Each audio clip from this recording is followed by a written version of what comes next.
तो चुनावी प्रचार जारी है। आज इंडिया गठबंधन की प्रेस कॉन्फ्रेंस में पहली बार राहुल गांधी और अखिलेश यादव साथ नजर आए और केंद्र को निशाने पर रखा। अखिलेश यादव ने कहा कि बदलाव की लहर चल रही है, वहीं राहुल गांधी ने कहा कि बीजेपी मुद्दों से ध्यान भटकाने का काम कर रही है, देश में एक अंडरकरंट चल रहा है। ये चुनाव विचारधारा का चुनाव है। एक तरफ आरएसएस और बीजेपी जो संविधान है, लोकतांत्रिक सिस्टम है, उसको खत्म करने की कोशिश कर रही है, और दूसरी तरफ इंडिया गठबंधन कांग्रेस पार्टी संविधान को, लोकतंत्र को डिफेंड करने की कोशिश कर रही है, उसकी रक्षा कर रही है। चुनाव में दो तीन बड़े मुद्दे हैं। सबसे बड़ा बेरोजगारी, दूसरे नंबर पर महंगाई, भागीदारी। मगर बीजेपी 24 घंटा डिस्ट्रैक्शन करने में लगी रहती है। इस बार भारतीय जनता पार्टी को गाजियाबाद से लेकर के गाजीपुर तक इंडिया गठबंधन सफाया करने का काम करेगा। आज किसान दुखी है। तमाम जो वादे किए थे, भारतीय जनता पार्टी की हर बात झूठी निकली, उनके वादे झूठे। इलेक्टोरल बॉन्ड ने इनका बैंड बजा दिया। भारतीय जनता पार्टी सभी भ्रष्टाचारियों का गोदाम बन गई। लूट और झूठ भारतीय जनता पार्टी की पहचान बन गई है। ये देश का चुनाव है। देश की जनता बदलाव चाहती है और बदलाव की हवा पश्चिम से उत्तर प्रदेश से चल रही है, और मुझे पूरा उम्मीद है आने वाले समय में इंडिया गठबंधन और नई सरकार देश में दिखाई देगी।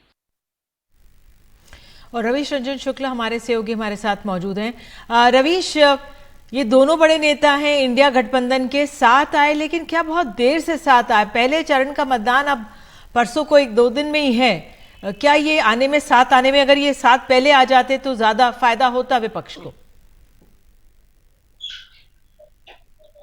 जी देखिए निधि, ये बिल्कुल सियासी रहस्य बना हुआ है कि आखिर इस बार ऐसा क्या रहा कि पश्चिमी उत्तर प्रदेश की जो महत्वपूर्ण 8 सीटें हैं, उन पर इन दोनों लोगों ने एक साथ ना तो कोई रोड शो किया, ना ही कोई रैली की, और नहीं ये दिखाने की कोशिश की कि वो एक साथ में हैं। जबकि पश्चिमी यूपी की जो 8 सीटों पर, जहां पर 19 तारीख को चुनाव है, उसमें से 4 सीटें पिछली बार जो है वो सपा बसपा जो गठबंधन है उन्होंने जीत हासिल की थी। यानी पश्चिमी उत्तर प्रदेश की उन 4 सीट पर मजबूती से गठबंधन अभी भी लड़ रहा है। लेकिन इसमें 2 थ्योरी जो है वो राजनीतिक जानकार बताते हैं कि ये हो सकता है कि ये दिखाने की कोशिश हो सकती है कि राहुल गांधी और अखिलेश यादव, क्योंकि 2017 के चुनाव में ये लोग एक साथ में थे और उस चुनाव में बहुत ज्यादा फर्क ये लोग नहीं डाल पाए थे, तो इस चुनाव में हो सकता है कि चुनावी रणनीति इन्होंने बदली हो और ये सोचा हो कि अलग अलग चुनाव प्रचार करेंगे, या एक साथ अगर हम दिखेंगे तो बीजेपी की तरफ से भी जो है वो वोटों का ध्रुवीकरण ज्यादा तेजी के साथ में हो सकता है। तो ये एक थ्योरी जो है ये हो सकती है।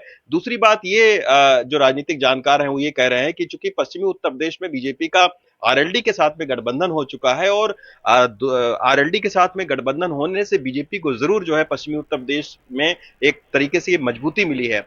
तो हो सकता है कि फीडबैक पहले से हो कि यहां पर पश्चिमी यूपी में बीजेपी और आरएलडी के साथ में गठबंधन मजबूत है, इसकी वजह से इन लोगों ने बहुत सारी कोशिश न की हो। लेकिन मेरी कई सारे प्रत्याशियों से, उम्मीदवारों से बात हुई जो कि ये चाह रहे थे, जिन्होंने माइक के सामने तो नहीं लेकिन ऑफ द रिकॉर्ड उन्होंने ये कहा कि वो चाहते हैं कि उनके यहां पर एक रैली इस तरीके की हो जिसमें राहुल और अखिलेश जो है वो दिखें। उससे मतदाताओं पर एक फर्क पड़ता है। दूसरी बात ये भी है निधि कि कई सारे जिलों में देखा गया, कई सारी सीटों पर यह देखा गया है कि गठबंधन तो कांग्रेस और समाजवादी पार्टी के बीच हो गया है, लेकिन जो कार्यकर्ताओं का गठजोड़ होता है वो जमीनी स्तर पर नहीं दिखाई देता है। खासतौर पर कई सारी सीटों पर हम लोग गए, वहां पर ये पता चला कि अगर जो है वो कांग्रेस का कोई उम्मीदवार है तो समाजवादी पार्टी के लोग उसको सहयोग नहीं कर रहे हैं। तो हो सकता है कि आज की जो संयुक्त प्रेस कॉन्फ्रेंस हो, इसमें इस बात को दिखाने की कोशिश की गई हो या कार्यकर्ताओं को संकेत देने की कोशिश की गई हो, समाजवादी और कांग्रेस दोनों ही कार्यकर्ताओं को, कि आप लोग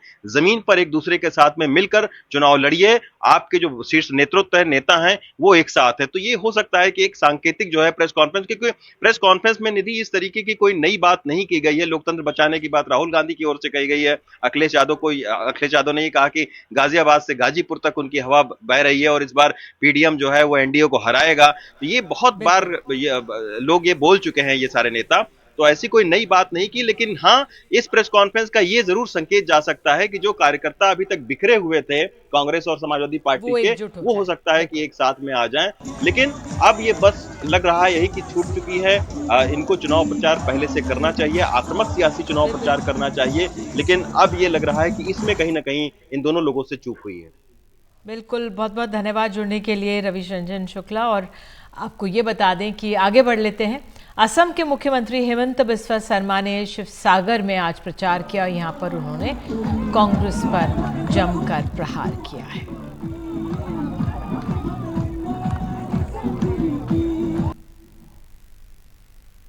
तो रामनवमी त्योहार के अवसर पर आज अयोध्या में राम मंदिर में भव्य कार्यक्रम आयोजित किया गया, जिसमें रामलला का सूर्य तिलक खास रहा। ठीक 11:58 से 12:02 बजे के बीच सूर्य की किरण सटीक तरीके से रामलला के ललाट माथे पर पड़ती रही।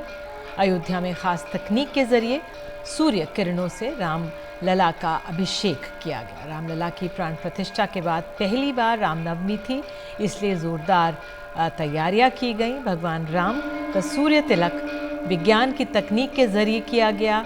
इसके लिए पहले ट्रायल भी किया गया था, तैयारियां की गई थी। जिस वक्त सूर्य की किरणें रामलला के माथे पर पड़ रही थी, उस वक्त मंदिर में कोई दूसरी रोशनी नहीं आ रही थी। ऐसे में सूर्य की रोशनी का उनके माथे पर पड़ता देखना एक भव्य नज़ारा था।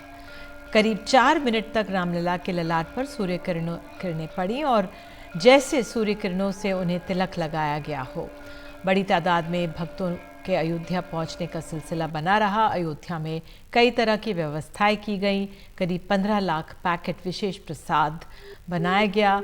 दर्शन मार्ग पर धूप से बचने के लिए जर्मन हैंगर लगाए गए। धूप से पैर न जले लोगों के, इसलिए मैट बिछाए गए। गर्मी बढ़ने से पीने के पानी का भी अलग से व्यवस्था की गई थी। और आज असम के नलबाड़ी के सभा के दौरान प्रधानमंत्री ने भी रामलला के सूर्याभिषेक का जिक्र किया। प्रभु राम के जन्मोत्सव को हम सब ने यहां से उसमें शरीक होकर के आज जब सूर्य देवता स्वयं प्रभु राम जी के जन्मदिन को मनाने के लिए अयोध्या की धरती पर किरण के रूप में उतर रहे हैं, पूरे देश में एक नया माहौल है। और ये प्रभु राम का बर्थडे 500 साल के बाद आया है, जब वो अपने निज घर में बर्थडे मनाने का सौभाग्य मिला है। बोले प्रभु रामचंद्र की, प्रभु रामचंद्र की, सियावर रामचंद्र की, सियावर रामचंद्र की। तो राम मंदिर निर्माण समिति के अध्यक्ष नृपेंद्र मिश्रा ने हमारे सहयोगी तनिष पंजाबी को बताया है कि सूर्य तिलक की योजना पहले से बना ली गई थी। ये सबसे ज़्यादा बात हो रही थी इस बारे में कि रामनवमी के दिन जो है मस्तक पर सूर्य की किरण गिरेगी। आज जब ऐसा हो गया तो आपको क्या कहना है इसके बारे में? Well, there is a sense of satisfaction, and also we have to ensure that it recurs every year on this day. हम सभी ने, ट्रस्ट ने निर्णय लिया था कि वर्ष 2023 में रामलला का मंदिर पूरा हो जाएगा। आपने स्वयं अपने दर्शकों को दिखाया है कि रामलला गर्भगृह में हैं। सभी मंडप जो ग्राउंड फ्लोर पे है वो पूरे हो गए हैं। अब प्रथम तल और द्वितीय तल का कार्य वर्तमान में है। एक बड़ी चुनौती है क्योंकि श्रद्धालु भी आ रहे हैं और हमें निर्माण कार्य भी पूरा करना है और हमारे लिए श्रद्धालुओं की सुरक्षा सबसे महत्वपूर्ण है। तो इस दृष्टि से आप सहमत होंगे कि जो आने वाला एक वर्ष 2024 है, जिसमें हमें प्रथम तल और द्वितीय तल को पूर्ण करना है, वो चुनौती भरा तो है, लेकिन हम एक विश्वास के साथ कह सकते हैं कि हम उस दिशा में तिथियों के अनुसार बढ़ रहे हैं। और रामनवमी के मौके पर आज अयोध्या में रामलला की 56 भोग परोसे गए। रामलला को परोसे गए पकवान लखनऊ की एक दुकान से आए और आज सूर्य तिलक से पहले श्रृंगार, भोग और विशेष पूजन किया गया।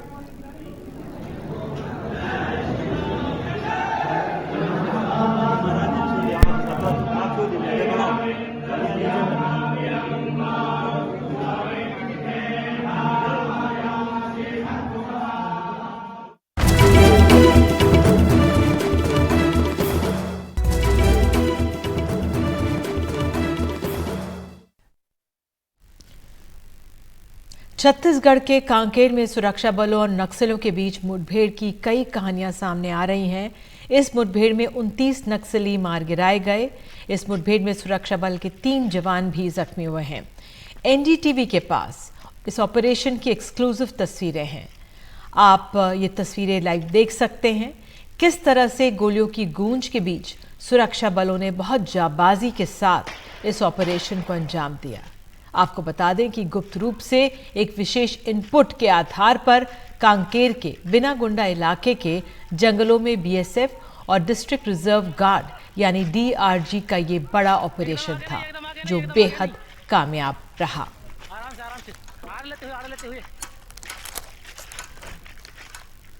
और इस मुठभेड़ में जख्मी बीएसएफ के सब इंस्पेक्टर रमेश चंद्र से बात की हमारे सहयोगी अनुराग द्वारी ने। रमेश जी, कैसा लग रहा है अभी? तबीयत कैसी है अभी आपकी? अभी ठीक है, तबीयत ठीक लग रहा है, पहले से बेटर है। पहले से बेटर है। कुछ आपको रिकलेक्ट कर पा रहे हैं कि 2 दिनों में क्या हुआ जीवन में, जो एनकाउंटर रहा था, कैसे क्या शुरू हुआ, क्या इनपुट मिली थी, कैसे आप लोग गए थे, क्या हुआ वहाँ पर? सर्च अभियान में तो हर बार हम जा ही रहे थे, तो था कि मुठभेड़ कभी भी हो सकती है, कहीं भी इतनी बार जा रहे हैं, तो उसी रूटी पे हम गए थे, उसी आधार पे था। तो इनपुट था कि वहाँ प्रेजेंस है उनकी 100% मतलब प्रेजेंस है। तो सर्च करते हुए पहुँचे पहाड़ी के जो अपना कलपर और हापटोला की पहाड़ी के बीच में। तो वहाँ जो आगे वाला बंदा था, उसने देखा कि बंदे हैं वहाँ पर। लगभग कितने दिखे होंगे बंदे आपने? उसको तो दिखा पर स्टार्टिंग में जैसे कोई दिखता है तो एक आधा ही दिखता है, जो उनका ओपी बैठा रहता है वो दिखता है। और वहाँ वैसे उस जगह का इनपुट भी था कि भाई हाँ टेक SIB का PIB का सबका इनपुट था कि वहाँ नस्ली मूवमेंट है। उसी आधार पर उनको देख के हमने वहाँ घेराबंदी शुरू किया। घेरा करने के बाद में वो लोग इधर चारों तरफ से घेरने के बाद में तो इधर उधर भागेंगे, इधर उधर जैसे भागना की शुरू किया उन्होंने। उनके अब भागने के लिए कुछ तो करेंगे, उन्होंने फायर शुरू किया। फायर करते इधर से जवाबी कार्रवाई में फिर हो गया शुरू, उतरी मैदानी जंग बन गया। तो आप लोग तो शायद सोमवार की रात में निकल गए थे ना कलपर के लिए? 15 तारीख को शाम को निकले थे। 15 की शाम को निकले? जी, रात को निकले थे हम लोग ना। तो रात को सबसे पहले कहाँ पहुँचे? थाना बिटिया के पास ही कुछ ब्रीफिंग हुई थी रात को 12-1 बजे? मैं बिटिया थाना में ही था, मैं थाना बिटिया में थाना बिटिया में था मैं। वहाँ से टीम हमारी वहाँ से निकली थी, पखानसुर से 2-3 जगह से आए थे। सारी टीमें एक जगह से लॉन्च होकर देखिए इस पार से तैयार होकर बाद में लॉन्च हुई हम लोग 15 तारीख को रात को। 16 तारीख को सवेरे जो एरिया था उसको 4-5 बजे तक हमने कॉर्डन कर लिया। उसके बाद फर्स्ट वाला पॉइंट था कि यहाँ नक्सली थे, वहाँ उनके मिलने की था कि यहाँ मिलेंगे, लेकिन वहाँ थे नहीं। उससे अगले वाले टेकरी को अपने सर्च किया तो वहाँ उनके टेल साइन मिले थे कि रास्ते में बर्तन खाना खाने का बर्तन ऐसे कुछ मिले थे, चावल के दान थे उधर, जो ताज़ा आदमी का था। उसी के आधार पर हमने थोड़ा आगे और सर्च किया तो वहाँ उनकी होती जनसंख्या। और पहले भी था ही उम्मीद कि शंकर डिवीजन जो मारा गया है उसके साथ मिलिट्री कंपनी के कुछ बंदे होंगे वहाँ पर। तो 10-15-20-25 आदमियों की सूचना थी पहले से। तो ये थे हमारे जाबाज सुरक्षा के अधिकारी। आइए आगे बढ़ते हैं। एक बार फिर से हम बात करते हैं रामनवमी की, क्योंकि ये त्यौहार देश भर में धूमधाम से मनाया जा रहा है और झारखंड के अलग अलग इलाकों में रामनवमी खास अंदाज में बनाई जाती है। इस बार राम मंदिर निर्माण, वहाँ पर रामलला का सूर्य तलक और चुनावों के मद्देनज़र इसका जोर कुछ ज़्यादा ही नज़र आ रहा है। रांची में इसका अलग ही रंग दिख रहा है। आइए सीधे चलते हैं अपने सहयोगी, हमारे सहयोगी विकास भदौरिया वहाँ पर मौजूद हैं। विकास, वहाँ की रौनक ही अलग बताई जा रही है, आप वहाँ पर हैं, क्या वहाँ से खास आपने देखा? ये देखिए, हम पिछले 2 दिनों से लगातार बिहार और झारखंड के दौरे पर हैं और हमने हजारीबाग, जहाँ पर रामनवमी की जो यात्रा, शोभा यात्रा, जुलूस और जिसको कहते हैं मंगला यात्रा निकलती है, वो जन्मस्थली है। यहीं से रामनवमी के जुलूस की शुरुआत हुई 1987 में और उसके बाद धीरे धीरे ये जो शोभा यात्रा निकालने का जो प्रचलन था, जो परंपरा थी, वो पड़ी और उसके बाद वो देश के दूसरे हिस्सों में फैलती चली गई। आज जब राम मंदिर का भूमि पूजन के बाद शिलान्यास हो चुका, उद्घाटन हो चुका है, उस वक्त अब उत्साह जो है और ज़्यादा चरम पर है। कल हम हजारीबाग इलाके में थे। हजारीबाग में इतनी ज़बरदस्त उत्साह था, पूरी जो गलियां थीं वो भगवा रंग की झंडियों से पटी हुई थी। लोगों के घरों पर, बाज़ारों में जगह जगह भगवा झंडे लगे हुए थे और जगह जगह पर कल मंगलवार था, मंगला आरती लेकर, झंडियाँ लेकर और युवकों के हुजूम सड़कों पर निकल रहे थे। आज की जो छठा है वो निश्चित रूप से शहर के अंदरूनी इलाकों में जहाँ पर शोभा यात्रा निकलती है वहाँ पर देखते ही बनती है। लोग सड़कों पर होते हैं। शाम को ऐसा लगता है कि पूरा शहर उमड़कर उन इलाकों पर आ गया है जहाँ से शोभा यात्रा निकलनी है या रामनवमी से जुड़ी हुई झांकियाँ निकलनी है। तो ख़ास तौर पर हजारीबाग, रांची, जमशेदपुर, ये वो इलाके हैं जहाँ पर रामनवमी से जुड़ी हुई शोभा यात्रा, जुलूस और इनसे जुड़े हुए जो मंगला आरतियाँ निकलती हैं वो बेहद ही दिलचस्प होती हैं, बहुत रंगारंग होती हैं और जो युवक होते हैं वो उत्साह से लबरेज होते हैं। जी, बहुत बहुत धन्यवाद इन दृश्यों के लिए विकास।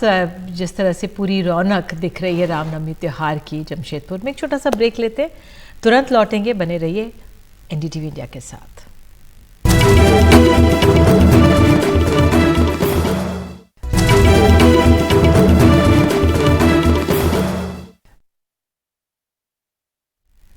और अब चुनावों से जुड़ी कुछ अहम खबरों पर नजर डाल लेते हैं। लोकसभा चुनावों के पहले दौर के लिए चुनाव प्रचार आज थम गया। पहले दौर में शुक्रवार को 102 सीटों पर मतदान होगा। चुनाव आयोग ने पश्चिम बंगाल के राज्यपाल के प्रस्तावित कूच बिहार दौरे पर रोक लगा दी है। राज्यपाल सीवी आनंद 18 और 19 अप्रैल को कूच बिहार जाने वाले थे। चुनाव आयोग ने इसे आदर्श आचार संहिता के खिलाफ बताया। पंजाब के मुख्यमंत्री भगवंत मान ने आज गुजरात के भरूच में दौरा किया, रैली की। उन्होंने आम आदमी पार्टी के उम्मीदवार चैत्रा वसावा के समर्थन में रोड शो किया।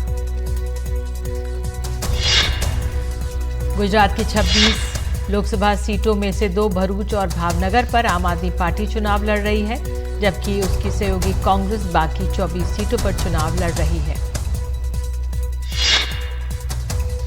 ममता बनर्जी की तृणमूल कांग्रेस ने आज अपना चुनाव घोषणा पत्र जारी कर दिया, जिसमें गरीब परिवारों को रसोई गैस के 10 सिलेंडर मुफ्त देने का वादा किया गया है।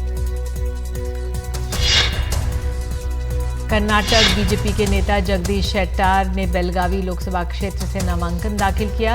इस मौके पर कर्नाटक के पूर्व मुख्यमंत्री बीएस येदियुरप्पा भी मौजूद थे। मेघालय में तुरा लोकसभा क्षेत्र के अलग अलग मतदान केंद्रों पर ईवीएम भेजी जा रही है। मेघालय की 2 लोकसभा सीटों तुरा और शिलोंग के लिए पहले चरण में 19 अप्रैल को मतदान होना है।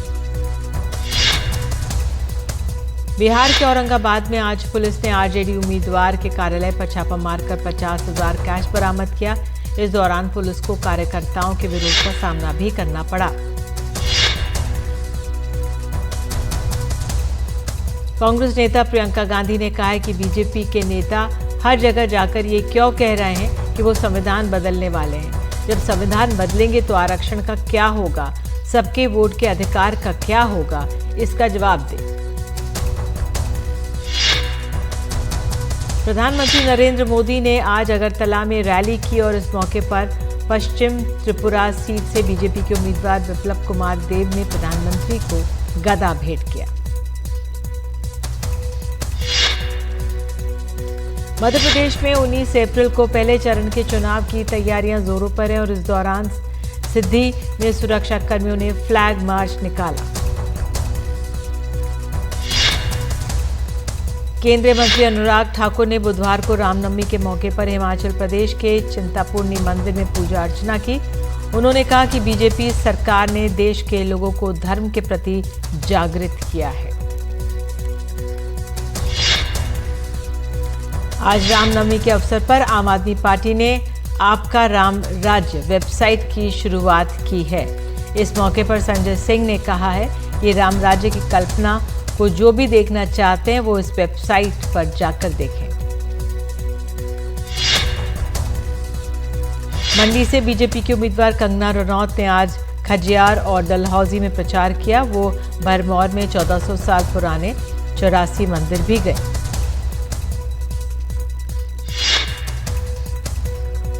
राष्ट्रीय जनता दल को झटका लगा है। पार्टी के राष्ट्रीय उपाध्यक्ष देवेंद्र प्रसाद ने टिकट बांटने में मनमानी का आरोप लगाकर इस्तीफा दे दिया। उत्तर प्रदेश के उप मुख्यमंत्री केशव प्रसाद मौर्य ने कहा है कि आज समाजवादी पार्टी और कांग्रेस आईसीयू में पड़ी और लोग इन्हें ऑक्सीजन देने के लिए तैयार नहीं है। मौर्य ने कहा कि राहुल गांधी और अखिलेश यादव ने गठबंधन करके 2017 में उत्तर प्रदेश विधानसभा चुनाव लड़ा। उस समय कांग्रेस भी सांस लेने की स्थिति में थी और समाजवादी पार्टी सत्ता में थी, लेकिन आज हालात अलग हैं। पूर्व केंद्रीय मंत्री और कांग्रेस नेता पी चिदम्बरम ने शिवगंगा में कहा है कि मेरा मानना है कि 10 साल से ज्यादा कोई सरकार नहीं रहनी चाहिए, बदलाव जरूरी है। चिदम्बरम ने कहा है कि बीजेपी सिर्फ 420-430 सीटों पर चुनाव लड़ रही है, जिसमें से 25 सीटें तमिलनाडु से हैं। अगर वो तमिलनाडु में सभी 25 सीटों पर हार गए तो 400 सीटें कैसे जीत सकते हैं। बीजू जनता दल ने उड़ीसा के विधानसभा चुनावों के लिए 5वीं लिस्ट जारी कर दी। मुख्यमंत्री नवीन पटनायक कांटाबंजी से चुनाव लड़ेंगे। आम चुनाव में मतदान बढ़ाने के इरादे से चुनाव आयोग अलग अलग तरीके अपना रहा है। इसी के तहत वोटर कुंजाचन को कोट्टायम जिला प्रशासन ने शुभंकर बनाया है। केरल के सुपरस्टार ममूटी का सुपरहिट किरदार है कोट्टायम कुंजाचन, जिसका इस्तेमाल वोटरों को जागरूक बनाने के लिए किया जा रहा है।